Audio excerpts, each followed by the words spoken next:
In our lecture today, I'm going to be talking about prehistoric art. And this is one of my most favorite topics to discuss, simply because there's so many unknowns about it.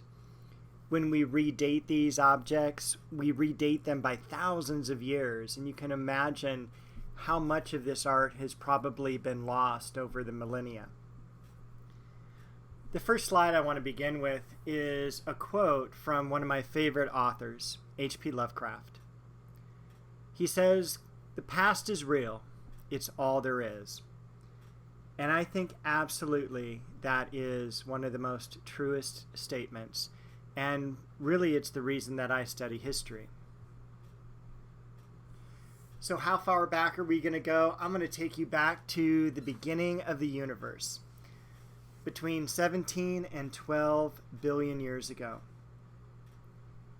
Imagine a time where there is no Earth, no moon, no solar system. We can't look up in the sky and see the Big Dipper or even the Milky Way for that matter. The universe is very dense. It's very hot. How hot? It's about 5 billion degrees. How large is the universe at this point? About 1/10,000th of a second after it was born, everything would have fit within a diameter of a fingernail. Fast forward to 4.2 billion years ago, we get the formation of the Earth. The Earth is brand new. The surface is hot, steaming, radioactive. The ground is ruptured and wrinkled. Lava is everywhere. And oceans, they were about the size of a Great Lake. Where the land and the water met, those beaches were nothing more than black bands of volcanic sand. Between 2 and 1 billion years ago, that's when we have bacteria in water beginning to form huge reefs called stromatolites. And if you've ever seen one of these, they look like maybe a giant mushroom or toadstool kind of out in the water near the land. And these were pumping oxygen into the atmosphere.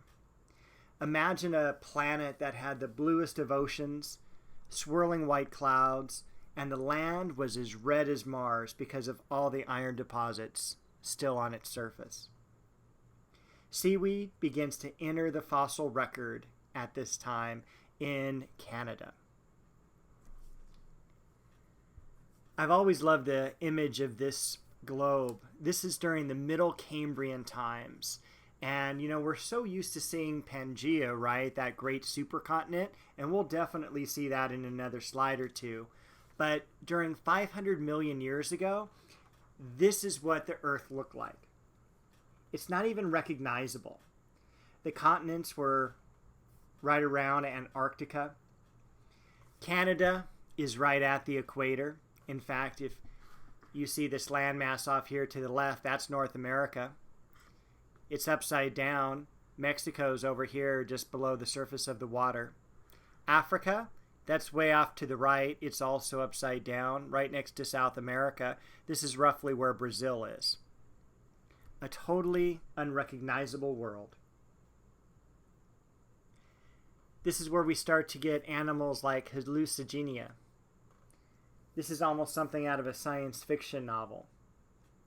It's kind of this animal or worm-like figure about 4 inches in length. 7 pairs of stilt-like legs matched with 7 tentacles, each equipped with a mouth.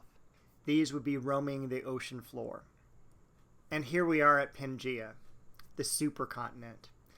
From 250 to about 200 million years ago, there was just one continent and one ocean. Then we start to see Mesosaurus enter the fossil record. This was kind of like this really small reptile that would inhabit the earth in the shallow seas and swampy lowlands. The Mesozoic era gives us the dinosaurs. And unfortunately, they're going to be short-lived as this asteroid or comet, this meteor, impacts the earth. It ends the dinosaur reign, 65 million years BC. But it also gives us the rise of the mammals. And we're fairly newcomers to this world. Between 1.9 million years ago to 130,000 years ago, we see the evolution of humans. And the earliest art? About 33,000 BC. How do we answer the question, when does history begin? With the textbook we're using, it states that history begins with writing, which is around 3200 BC. We see writing in Sumer with cuneiform. We'll be taking a look at that in the next lecture or two. In Egypt, we have hieroglyphs. In northern India, we have Indus script. And we have these really cool pictographic tablets from Syria. These were found in 1984. They're not very impressive when you first look at them.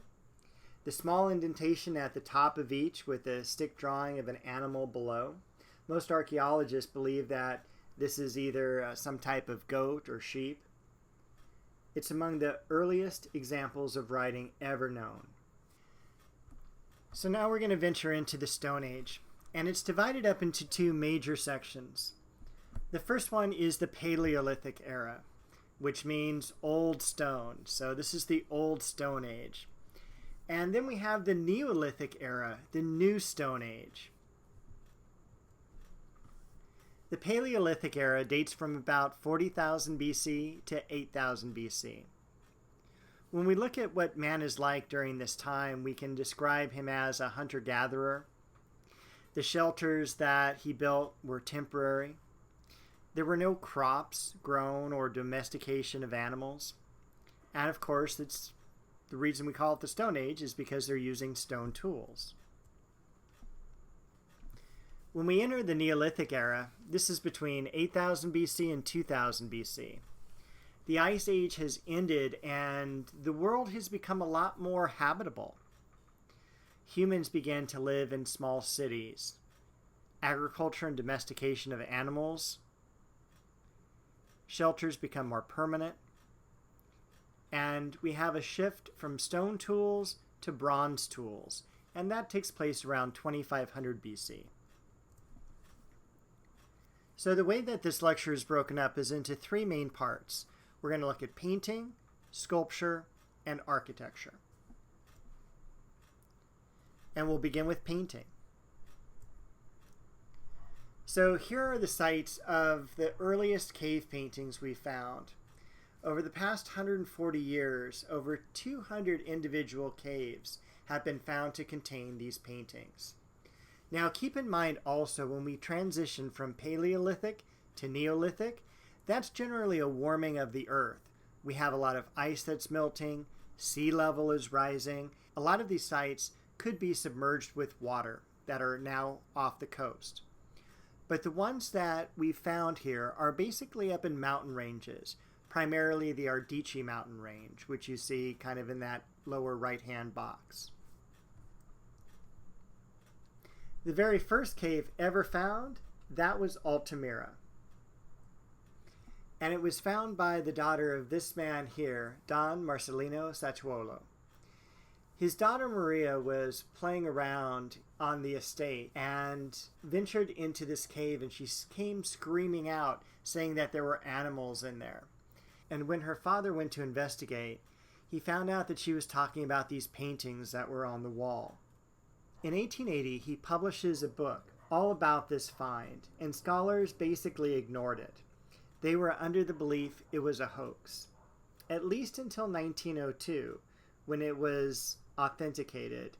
Unfortunately, Don Sacchuolo had passed away by then, so he went to his grave believing that these paintings were not real. They date back to about 13,000 BC. And you'll notice also here that when we first look at cave paintings, we give them significance because they're not normally at the front of cave entrances.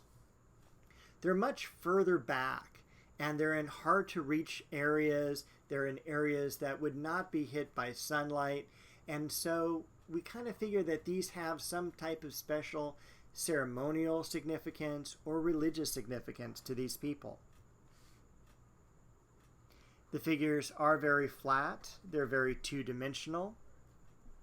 They rely heavily on outline. But this is where we really start to see man create a representation of the world around them.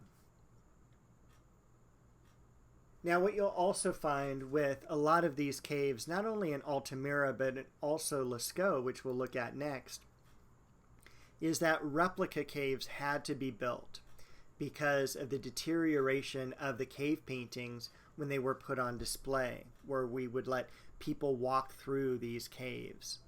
In order to paint the far reaches of the caves, early man had to use lamps. And these lamps would be, sometimes decorated. In this case, there's an IBEX on the bottom of this shell-like instrument that would hold animal fat. On top of the animal fat would be moss, which would act as a wick. And when that was burning, you would have a very low light, but it would burn for hours and hours. Now we're going to be going to the cave at Lascaux. And really up until the year 2000, this was the cave that was the most famous. If you were reading an art history book, it's the cave that got the most attention. The cave at Lascaux was first found in 1940 after a storm knocked down a tree and exposed the entrance. In this cave we have over 600 paintings, 1,500 engravings into the rock, and this is the home to the famous Hall of Bulls, which I'll show you in just a moment. These paintings date back farther than Altamira, another 4,000 years to 16,000 BC. Picasso himself visited these caves and said, quote, "We have invented nothing." These are also the caves that inspired Picasso to use bulls as part of the main objects of his art. The author Graham Hancock described the cave at Lascaux as having, quote, "transcendent art."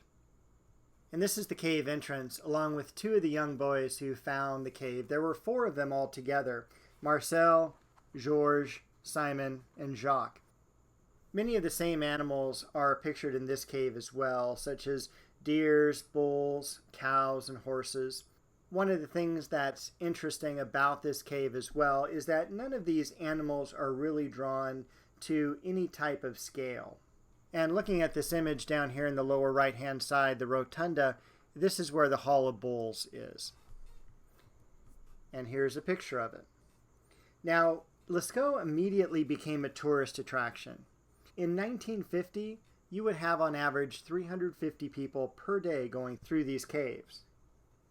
By 1960, 1,500 people a day were going through these caves, and the caves were closed in 1963 because of the carbon dioxide we breathe out began to erode the paintings, and also the change of humidity caused the deterioration of these paintings.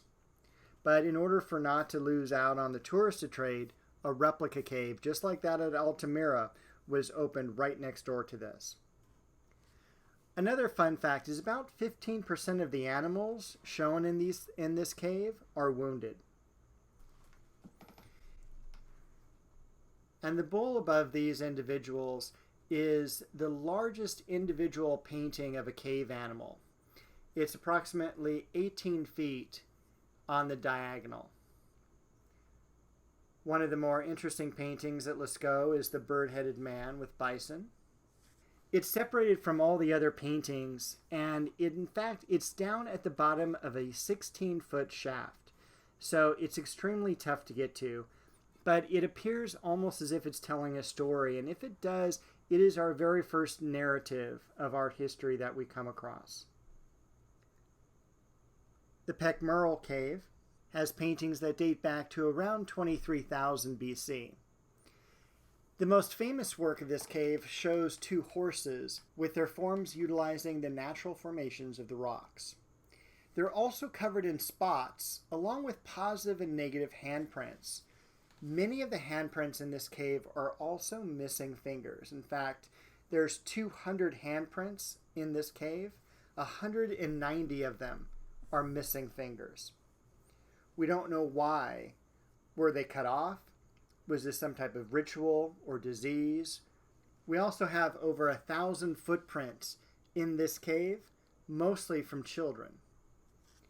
As I mentioned earlier, up until around the year 2000, LASCAUX was by far the most famous cave paintings ever found. When I was a student, it was all about LASCAUX. But in 1993, the cave at CHAUVET was found, and it wasn't until right around the year 2000 that a lot of the books started being rewritten, because that's what CHAUVET made us do. It made us rewrite early prehistory. It was found by Michael Chauvet, who you see there in the middle of the picture at the right. These paintings date back to 32,000 BC. They are the oldest of any cave paintings discovered thus far. It's unusual in both the variety and species of animals depicted. All of a sudden we have images of rhinoceros and mammoths, along with large cats. But the best thing about this cave, what makes it unique as well as troublesome, are the ways the animals are depicted, many of them in perspective. And the whole idea of perspective is something that artists were able to create and codify in the 1400s AD. And here we are literally 35,000 years earlier. What this means in terms of what we used to think is that as man developed, so did his artistic ability. Now we say that these people had the same amount of artistic ability as we do today.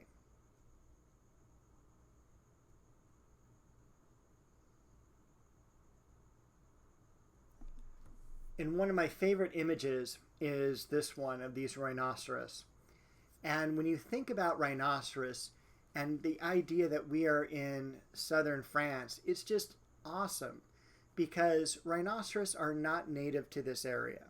And of course, the Paris Zoo is not even going to be open for another 34,000 years. So what these early humans would have done is have seen these rhinoceros somewhere, whether in Africa or Southeast Asia, kept that idea with them. And here we are in the caves of southern France, and they create them on the wall. And even that figure in the back, it looks like its head is actually moving with it being superimposed on one another. There's a total of 427 individual images of animals of 17 different species. We also have handprints and footprints in this cave. We've got this owl here that's engraved in the rock. These three friends were exploring the caves one day, and they found some air movement around these rocks that had been piled up. They removed the rocks, slid into these cavernous chambers. There were 4 of them all together. The chambers were 1,700 feet deep, around 50 to 100 feet in height, and everything was in a remarkable state of preservation. What bothered these people the most that found the cave was that there were 30 bear skulls, one of which you see in this image, but no bear skeletons, just the skulls. And this is the reason why they knew that no one had visited this cave for thousands of years, is because of the calcium deposits on the ground had been built up. In fact, in these calcium deposits, there was one segment where it had some footprints of what they believed to be about an 8 or 10-year-old girl who around 8,000 BC, and they figure the cave had been abandoned around 30,000 BC. So here we are, 22,000 years, no one had entered the cave, and then this young girl walks around the cave one time and out, and not until 1994 do we find this cave once again. Lastly, in terms of talking about painting, we'll talk about rock shelter art. Figure that our normal cave paintings that we've looked at are completed during the Paleolithic era. Rock shelter art is more of a Neolithic idea. And of course, it's more exposed, so you can kind of see the drawings here in the lower right-hand side. This would be rock shelter art. But of course, being exposed to the elements, most of them do not exist anymore. So let's go on to sculpture. The first work we're going to take a look at is Lion Human. And there's all sorts of various names that these sculptures are called in different art history texts and such, but generally we just call this Lion Human. It is the oldest Paleolithic sculpture we've found. Dates back to around 30,000 BC.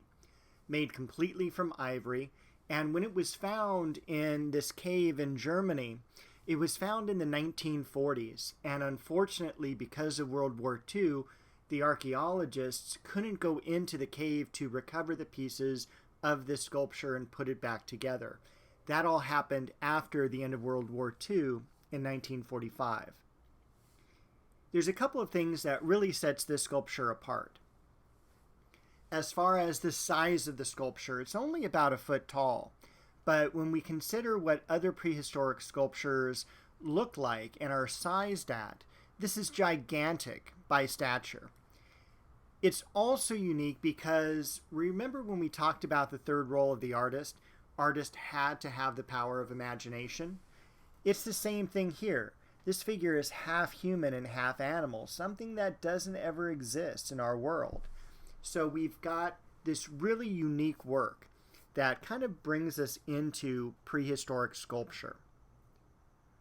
Probably the icon of this field is the woman of Willendorf. And she's called that because she was found in the now current Austrian city of Willendorf in the early part of the 20th century in 1908. She's carved from limestone that is not native to the area. So she was specifically brought to that area and also originally painted in a red ochre. What's also unique about this sculpture is, and keep in mind, most of the figures that have been found are female, but this one is a lot more heavy set. And when we look at other figures, they're slim, even athletic, such as the woman of Brassempoy. And by the way, the woman of Willendorf, she would fit in the palm of your hand. She's only about 3.5 to 4 inches in height. The woman of Brassempoy, she's only about 1.25 inches. It's just the face that we have. Again, made out of ivory, just like the lion human. And look at how abstracted her hair is and her face. It's almost as if, we weren't too concerned about how people truly looked, but we were just trying to get the rough geometric equivalents. That's really what abstraction is about. And one more figure. This one's fairly tall. It's about 6 inches in height. Again, ivory is the medium that's used. And it was found in one of the mountains, in one of the caves of the foothills of the Pyrenees Mountains. I also want you to become familiar with the term sculpture in the round. That's one of those art historical terms that's going to be throughout the lectures. Compared to this figure, which is a figure in relief. When you have a sculpture in the round, that's a three-dimensional figure, whereas a relief figure is only meant to be seen from one side, and it's usually carved or engraved, even etched, into a more solid material. So here's some definitions here. When we have relief sculpture, relief can go in two different directions. It can be high relief or low relief. With high relief, it's usually where the figure is over 50% protruding from the background. They're almost as if they were carved separately and placed up against the background, but they're not. They're actually part of the original stone or marble. With low relief, that's kind of what, we also have another term I should say called bas relief. And this is where it's like a medal or a coin, or even that last image we looked at, which is here at the right. So at the left, the woman of Willendorf, that is a three-dimensional sculpture in the round. The woman holding a bison horn there at the right, she is in relief. I would consider that still pretty low relief, as we'll look at some high relief once we get into the late Greek and early Roman time periods. And now let's move on to architecture. So we've got the shell system, and this is going to be consistent throughout all our chapters. This is where we have one basic building material that provides both the structural support and the outer covering of the building. Once we move into Survey 2, or modern architecture, happens around 1851. This is where we get the skeleton and skin system. This is the way buildings are built today, with the framework on the inside and then a protective skin covering. But throughout Survey 1, we cover the shell system. So it could be the pyramids completely made out of limestone. It can be structures made out of mud brick, such as Jericho. It can be the Greek temples, all made out of marble, the Pantheon in Roman times made out of concrete, and even in the Gothic age, where we're going to end our course, those are going to be those gigantic cathedrals. They're all made out of stone. So we see the shell system throughout this course. Among the earliest structures, again, from the late Paleolithic age, is the Mammoth Bone House. And a lot of these are found in areas of Russia, the Ukraine, and they're not very large. They're about 15 feet in diameter. And so here's a reconstruction of one here. And we've got these great, mammoth tusks, makes perfect arches for the doorways. You can see that animal skin would have been placed on top to add for insulation. And these are basically very elaborate tents, for a better word.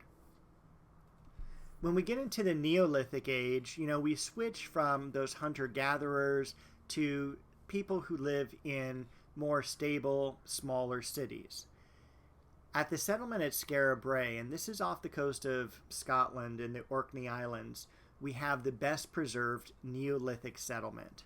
We have basically 7 huts here that are connected by passageways, and we're going to take a look at the one that's back here, kind of off to the middle right. It has a couple building construction techniques that we need to know about, because we will see these in later chapters as well. The first is corbelling, and corbelling is used where these flat stones are. Each time a layer is placed on top of the other, they jut out just a little bit. So you kind of have a curving of the wall inward. Again, kind of making like a tent-like structure. The idea is that it does form a crude arch. And what happens is the weight of the building itself is transmitted off of the ceiling down to the sides and the walls, eventually to the ground. So you might have an area of 20 feet of uninterrupted space without any visible means of support. The largest corbelled structure in the world we'll take a look at is the Treasury of Atreus. And the Treasury of Atreus we'll cover when we get to the Aegean Islands and early pre-Greeks and such. Again, this is the corbelling. You can kind of see the inward pathways that these structures take. No visible means of support. You can walk underneath this area and be just fine. All the weight transmitted to the ground by way of the walls. We also have, probably even more important, is the post and lintel system. Now, the post and lintel system is shown back here along the back wall in this like cabinet or bookcase-like structure. We have the upright posts here, which support the lintel, that's the crossbeam. And we're going to see that especially in a lot of these early ancient civilizations. And this is the way we used to build blocks as kids. Of course, among the most famous of Neolithic structures is Stonehenge, dating between 2800 and 1550 BC. If you've never been there, it's about 80 miles outside of London to the west. You can kind of see it there on the map in the upper left-hand side. So this is a megalithic site, meaning large stone. There are over 100 hinges that still survive today, although keep in mind that this is something that is architecture that is unique to this area of the world, the British Isles. What was Stonehenge? Why was it built? And keep in mind, with as long as this was in use, it really served all of these purposes. It was an astronomical observatory. It was originally thought to have been a lunar calendar, although now today we're thinking more it was a solar calendar. It was a place where religious rituals took place, a place for healing the sick, and over 30 burials have been uncovered on the site. So for part of its existence, it was a crematorium. What surprises me the most is what this culture had to do in order to create this structure. This culture had to quarry, transport, and raise these stones. And when you consider that they averaged 26 tons each, some weighing over 50 tons, these are 16 feet tall, moved 23 miles, not through desert and flat land, but through marshland and forest. This was an amazing feat for these people.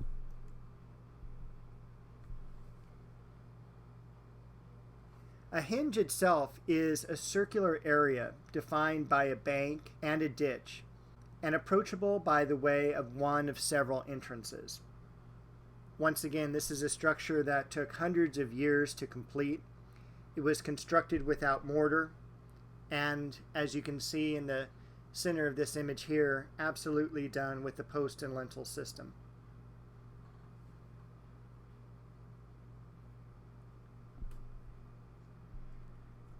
Sadly, the site was abandoned around 1100 BC, and perhaps even destroyed a little bit earlier than that by the Romans, thinking that this is perhaps the basis of a Druidic temple.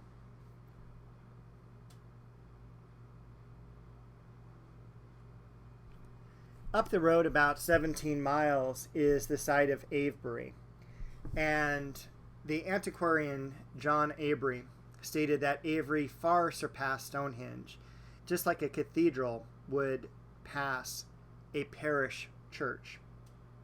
The stone circle is the largest of its kind, and it also contains some of the largest megaliths ever found. What's even more intriguing about this site is that there is a city right at the center of it.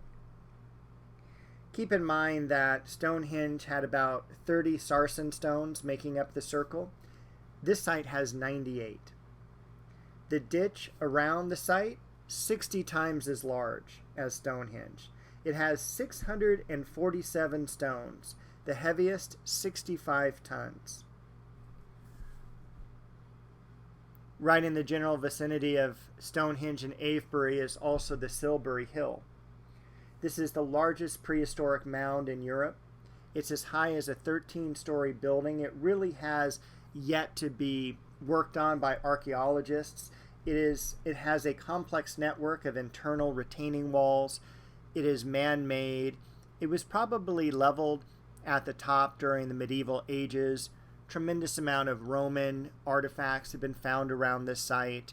It has been suggested that this was a burial mound as well. And burial mounds are very, very common. And in this area of the world, we have what are called dolmens.